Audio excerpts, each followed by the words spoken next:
What is up, guys? Welcome to Fast Channel, and today I just want to share with you guys on how you can be a civil engineer and how you can be certified as an engineer. Going through the normal process of your primary, secondary, then going through your college or polytechnics or university, and passing through your professional exam to be a civil engineer. Now, through your primary school, what is the process where you learn the normal things like your maths, your tricks, normal basic additions and subtractions and stuffs like that. And the second process is the secondary school, where you have your different segments, where we have the science, the commercial, and the art. So if you want to be a civil engineer, you have to be a science student. Now, a science student is anyone who actually wants to go into the scientific line. Those who want to go into the commercial and business goes to the commercial department, and those who want to go to the humanity line goes to the art department. So for you to be a civil engineer, you have to go through the science department. So when you go through the science department, you get enlightening to maths, English, biology, chemistry, physics, which are the basic subjects for the science. And then depending on whatever you want to study, like those who want to be a geologist, we have to study geography. Like those who want to be a doctor will have to take biology as their main subject.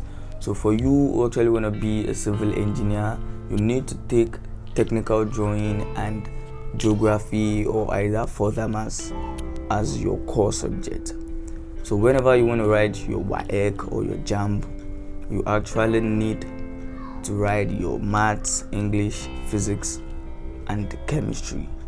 So for those who want to go to the medical line, we have to take biology rather instead of chemistry or physics rather.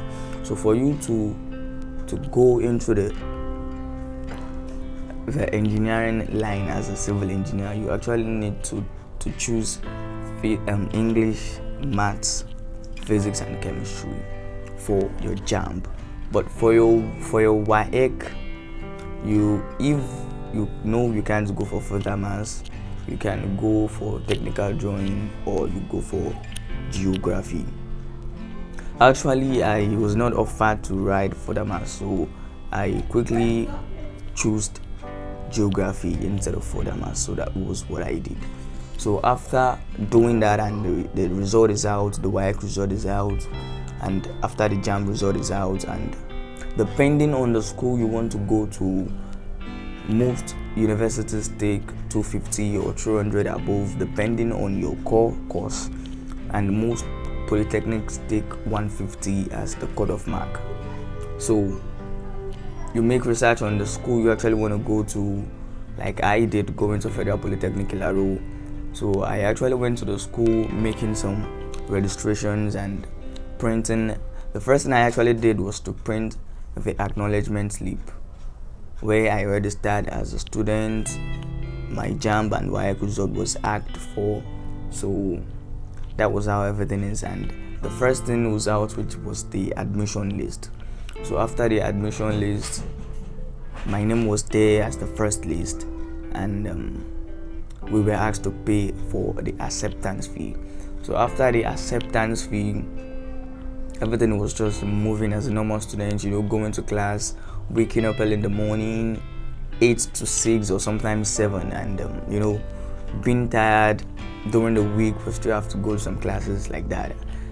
And if you choose to go to a polytechnic, you're spending 4 years, the first and the second year for your ND, which is the national diploma, and then the next year is for your IT, and the next 2 years will be for your HND. So that is how you're going to be doing it.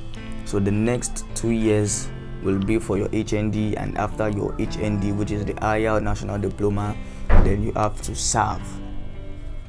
So if you're going to a university, you start from your 100 level to a 200 level, 300 level, and that is when you serve after your 300 level. That is when you do your IT rather after the 300 level, and the 400 level you serve. So that is how you do it. So the next thing you actually need to do when going through your ND, your IT, and your HND, going back to school, then you serve. Then after serving, that is when you decide if you actually want to go for the COREN. The COREN is a certifications for all registered engineer.